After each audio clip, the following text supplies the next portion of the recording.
Assalomu alaykum YouTube ahli. Agarda sizda Jetour, Tracker, Cobalt, Captiva avtomobil bo'lsa, bu ma'lumotlarni bilishingiz shart. Ya'ni propan qo'ydirmoqchi bo'lsangiz, propan bu avtomobillarga ideal tushadi. Bu 4+ eng kam foizda ishlab beradigan miyamiz, albatta Alex. Chunki bular benzin qo'shadi 4+ bo'lgan hisobiga.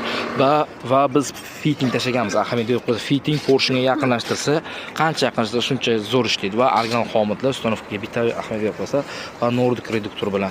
Hop, ichkarida ham Captiva avtomobilimiz tayyor bo'lyapti. 3li motor, bunga ham ideal holatda propan ustanovkaga beramiz. Bu tomonda Tracker avtomobiliga propan cho'tki holatda suv sirkulyatsiyasini обязательно pechkadan olish kerak. Shu holatda provek zo'r beradi.